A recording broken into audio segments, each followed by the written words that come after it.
আসসালামু আলাইকুম সুপ্রিয় দর্শক মণ্ডলী, আজকে আপনাদের সামনে হাজির হয়েছি মেডিভয়েস বাংলাদেশের একটি লিডিং পজিশনের স্বাস্থ্য বিষয়ক চ্যানেল তাদের স্বাস্থ্য জিজ্ঞাসা প্রোগ্রামে। আজকের বিষয় হচ্ছে চোখের যত্ন। আমি উপস্থিত আছি ডাক্তার মাজরুল হক বিয়া সজীব, চক্ষু বিশেষজ্ঞ সার্জন, জাতীয় চক্ষু বিজ্ঞান ইনস্টিটিউট ও হাসপাতাল, শেরেবাংলা, ঢাকা। আপনারা চোখের যত্নের ব্যাপারে বেশ কিছু প্রশ্ন আমরা আহ্বান করে থাকি।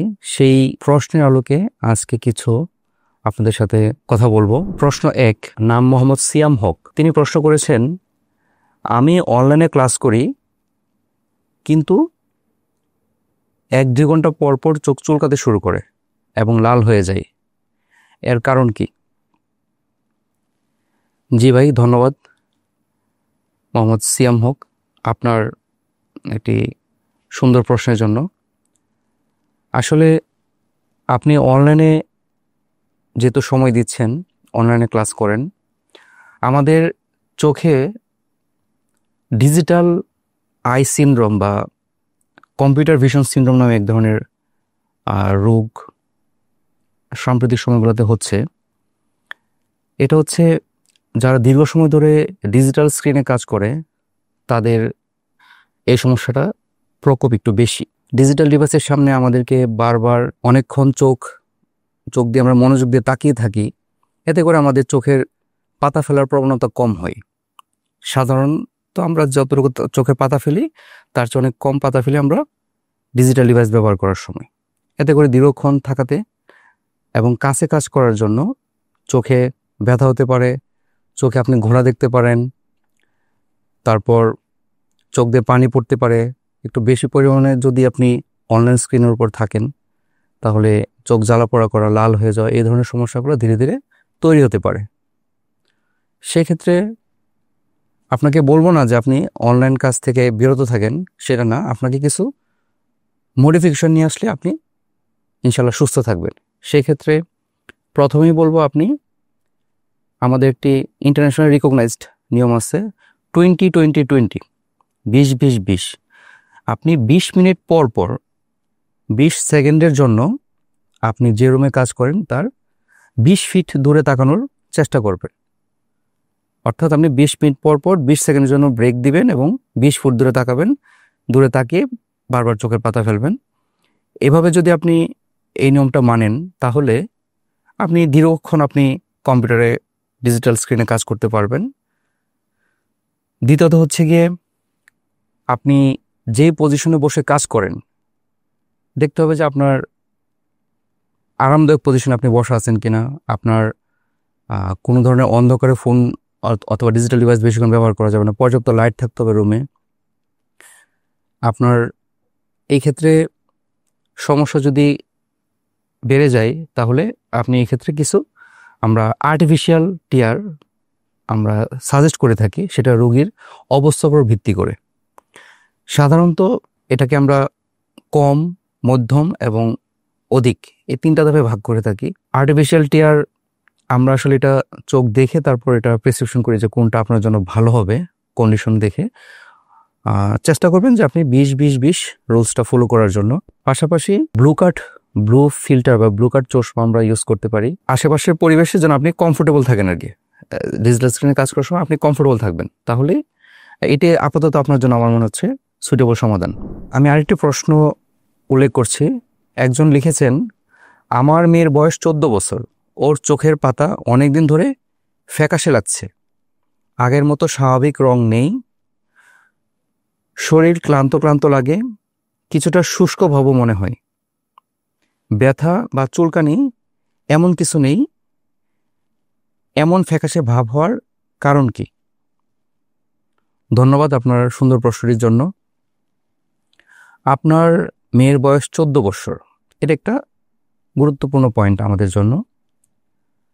সাধারণত ছেলে মেয়ে সবার ক্ষেত্রেই, ছেলেদের ক্ষেত্রে একটু বেশি, মেয়েদের ক্ষেত্রে একটু কম, এক ধরনের চোখের রোগ হয়, সেটাকে আমরা বলি যে ভার্নাল কেরাটোকনজাংটিভাইটিস, ভিকেসি নামে আমরা সংক্ষিপ্তভাবে বলি।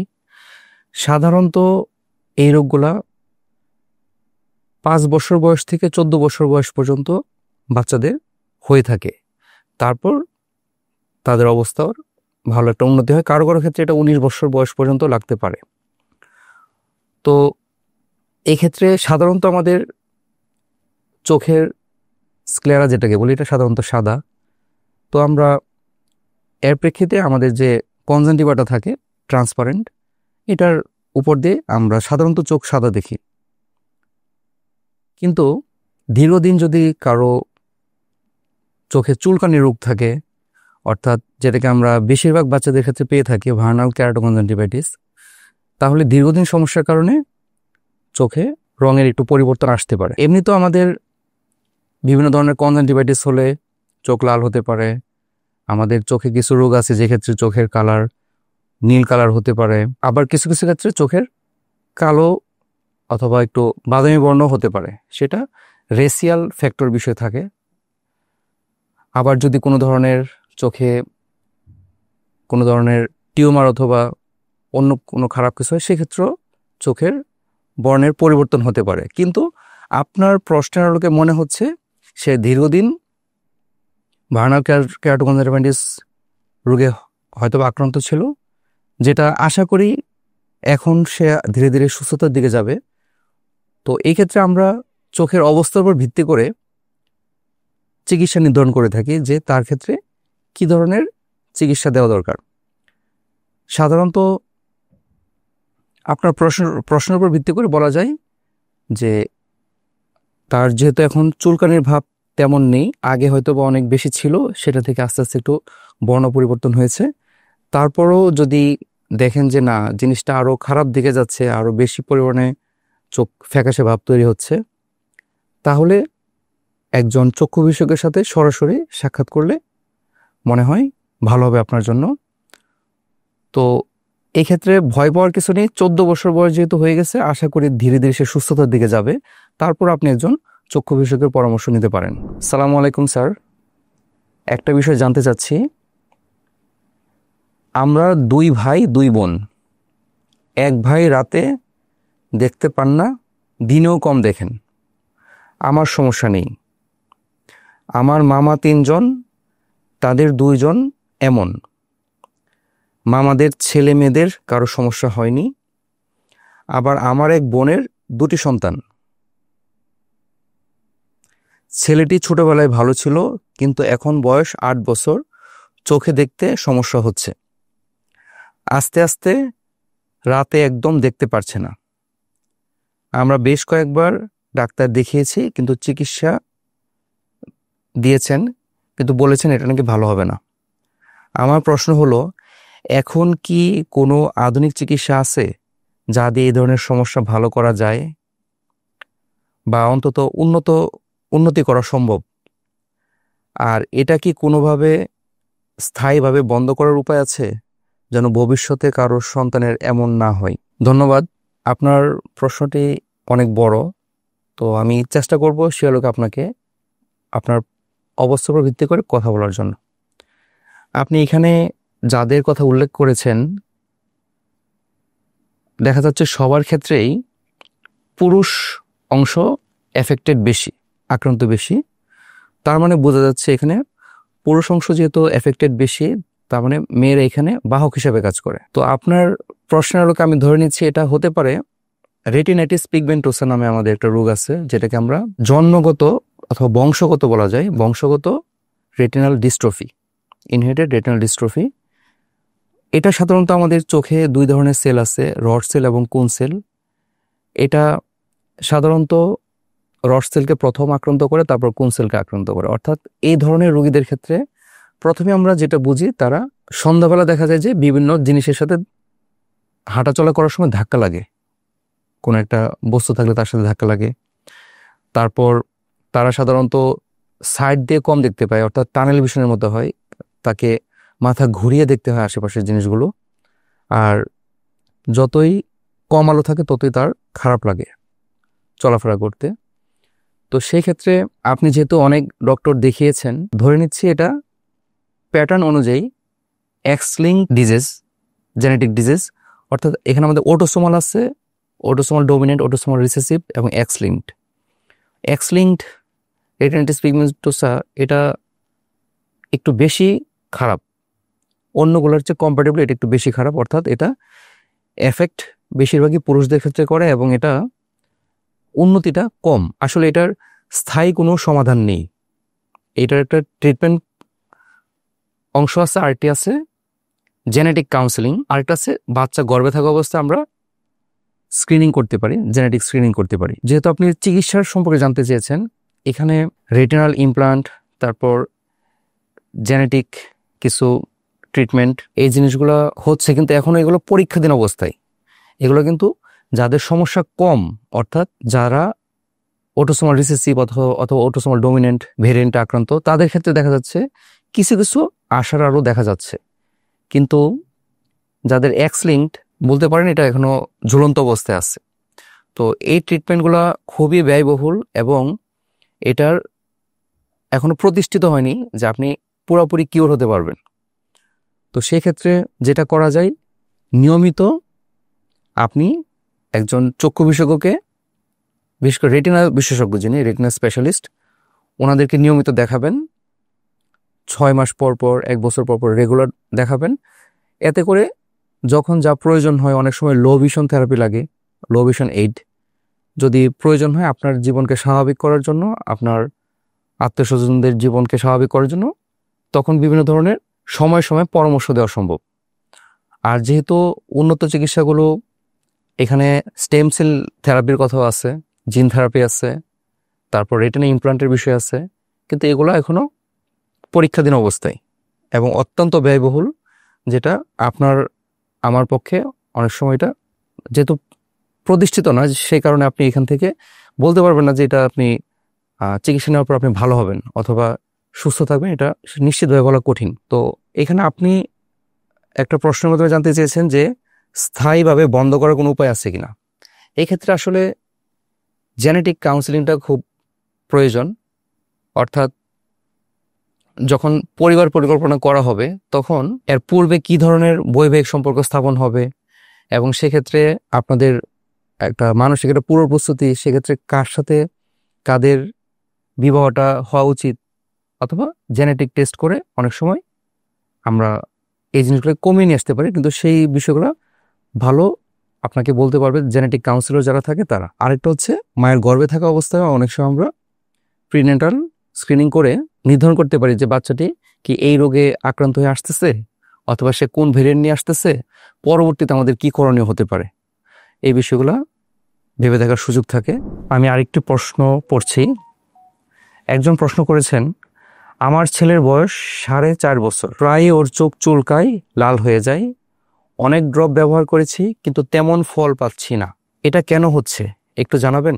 আপনার ছেলের বয়স 4.5 বছর, ওর চোখ চুলকায় এবং লাল হয়ে যায়। একটু আগেই আপনি হয়তো বা শুনে থাকবেন, প্রথমেই আমি একটি প্রশ্নের উত্তর দিয়েছি যেটাকে আমরা ভার্নাল কেরাটোকনজাংটিভাইটিস বলে থাকি। সাধারণত বাচ্চাদের চোখ লাল হওয়ার বিষয়ে, যেহেতু ভার্নাল কেরাটোকনজাংটিভাইটিস রোগটি সাধারণত 4 থেকে 5 বছর বয়স থেকে শুরু হয়, পরবর্তীতে এটা 14 বছর পর্যন্ত চলে, কারো কারো ক্ষেত্রে ভালো না হলে 19 বছর পর্যন্ত চলে।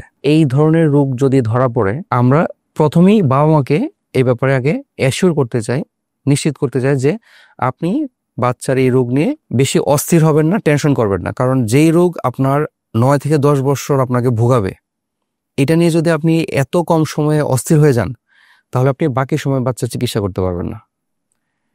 এই জন্য আপনাকে ধৈর্য ধরে যেটা করতে হবে, বাচ্চার চোখের অবস্থার উপর ভিত্তি করে আমরা বিভিন্ন ধাপে ধাপে বিভিন্ন ধরনের চিকিৎসা দিয়ে থাকি। সাধারণত যখনই বাচ্চার চোখ লাল হবে, চুলকাবে, তখনই আপনি একজন চক্ষু বিশেষজ্ঞের পরামর্শ নিয়ে চিকিৎসা শুরু করবেন। এবং অবশ্যই মনে রাখবেন, এক্ষেত্রে আপনি অনেক অনেক চক্ষু বিশেষজ্ঞ দেখালেও উপকার তেমন পাবেন না, কারণ সবারই চিকিৎসার পদ্ধতি প্রায় কাছাকাছি। এবং যেহেতু এটা আপনাকে 9 থেকে 10 বছর বাচ্চার সমস্যাগুলো থেকে যাবে, কাজে আপনি এখানে অস্থির না হয়ে আপনার নিকটস্থ যাকে ভালো মনে করেন এরকম 2 থেকে 3 জন চক্ষু বিশেষজ্ঞের পরামর্শ পরবর্তী সময়গুলোতে নেবেন। অর্থাৎ 9 থেকে 10 বছর ওদের শরণাপন্ন হয়ে থাকবেন। এখানে বেশি চক্ষু বিশেষজ্ঞ পরিবর্তন করার কোনো প্রয়োজন নেই, কারণ এই রোগটা আপনাকে সমাধান কেউই স্থায়ীভাবে টানতে পারবে না যতক্ষণ না তার বয়স বাড়ছে। আমাদের মেইন উদ্দেশ্য থাকে বাচ্চার অল্প যদি চোখ লাল হয় আমরা ফার্স্ট লাইন ট্রিটমেন্টে যাই। অনেক সময় দেখা যায় যে এই ট্রিটমেন্টটা সঠিক সময় না করলে বাচ্চার চোখের মণি বা কালো মণি যেটাকে বলি আমরা, কালোরাজ, কর্নিয়া, এটা ক্ষতিগ্রস্ত হওয়ার সম্ভাবনা থাকে। আর এটা থেকে বেঁচে থাকার জন্য আপনাকে দ্রুত চক্ষু বিশেষজ্ঞের পরামর্শ নিয়ে চোখটাকে সুস্থ করার চেষ্টা করতে হবে। কিন্তু এটা বছরে তার 2 থেকে 3 বার দেখা দিতে পারে, এটা নিয়ে ভয় পাওয়া যাবে না। আবার দীর্ঘ সময় সে সুস্থও থাকতে পারে, কিন্তু এটাকে আপনাকে মেনেই এগোতে হবে। আর যদি সিম্পল, যেহেতু আপনি অনেকবার চিকিৎসা নিয়েছেন ভালো হচ্ছে না, তাহলে ধরে নিচ্ছে আপনার ভার্নাল কেরাটোকনজেক্টিভাইটিস নামে ওই রোগটা হওয়ার সম্ভাবনাই সব থেকে বেশি। কাজে এটা নিয়ে আপনি একদম দুশ্চিন্তা করবেন না। বাবা মা দুইজনই স্থিরভাবে 2 থেকে 3 জন অপথলমোলজিস্ট, যে এক এক সময় এক একজনকে দেখালেন, কিন্তু বেশি পরিবর্তন করতে যাবেন না, কারণ এটার স্থায়ী সমাধান কেউ টানতে পারবে না। আপনাকে সবসময় এটা সহনীয় মাত্রায় রাখতে হবে। বাচ্চার চোখটাকে দীর্ঘ সময় পরবর্তীতে তার চোখের আউটকাম, ফলাফল ভালো হওয়ার জন্য আপনাকে সময় নিয়ে লেগে থাকতে হবে চিকিৎসায়। আর যখনই সমস্যা হবে তখনই চক্ষু বিশেষজ্ঞের শরণাপন্ন হবেন। আমি আরেকটি প্রশ্ন পড়ছি। একজন প্রশ্ন করেছেন, আমার ছেলের বয়স 13 বছর। ছোটবেলা থেকেই মাঝে মাঝে ঘুম থেকে ওঠার পর চোখ দিয়ে পানি পড়ে, বেশি না মাত্র 8 থেকে 10 মিনিট। আর চোখে সবসময় যেন কিছু লেগে আছে এমন অনুভূতি হয়, চোখ চুলকায়। আবার অনেকক্ষণ এক জায়গায় তাকিয়ে থাকার পর হঠাৎ অন্য কোথাও তাকালে বা হঠাৎ উঠে দাঁড়ালে কিছুটা ঝাপসা দেখে। দয়া করে জানাবেন এটা কি ধরনের সমস্যা হতে পারে এবং এর জন্য কি করা উচিত। আমি এখনো কোনো ডাক্তার দেখাইনি। ধন্যবাদ আপনাকে সুন্দর একটি প্রশ্নের জন্য। আপনি বলেছেন আপনার ছেলের বয়স 13 বছর এবং তার চোখ দিয়ে পানি পড়ে 8 থেকে 10 মিনিট এরকম। কোথাও তাকিয়ে থাকার পর অন্য কোথাও যখন সে ফিরে তাকায় তখন চোখ দিয়ে ঝাপসা দেখে। এটা আপনার কথার ইতিহাস অনুযায়ী ধরে নিচ্ছি এটা হতে পারে চোখের অ্যালার্জিক কনজেক্টিভাইটিস, সাথে চোখের দৃষ্টিজনিত ত্রুটি থাকতে পারে। বাচ্চা দৃষ্টিজনিত ত্রুটি আছে কিনা এটা একটু পরীক্ষা করে দেখার জন্য একজন চক্ষু বিশেষজ্ঞ দেখাবেন। কারণ যদি দৃষ্টিজনিত ত্রুটি থাকে তাহলে ওইটা কারেকশন, ওটা সমাধান না করার আগ পর্যন্ত তার এই জিনিসগুলো কমবে না। পাশাপাশি যদি দেখা যায় যে দৃষ্টিজনিত ত্রুটি অল্প সামান্য আছে, এটার জন্য আপনার হয়তো বা চশমা পরা লাগবে, এবং চশমা পরাটাকে ভয় পাবেন না, কারণ আপনার চোখের সুস্থতার জন্য চশমা যদি প্রয়োজন হয়। আর পাশাপাশি যদি তার কনজেক্টিভাইটিস অথবা অন্য কোনো অ্যালার্জিক বিষয় থাকে, এটার জন্য আশা করি যে সাধারণ চিকিৎসায় তার চোখ ভালো হয়ে যাবে।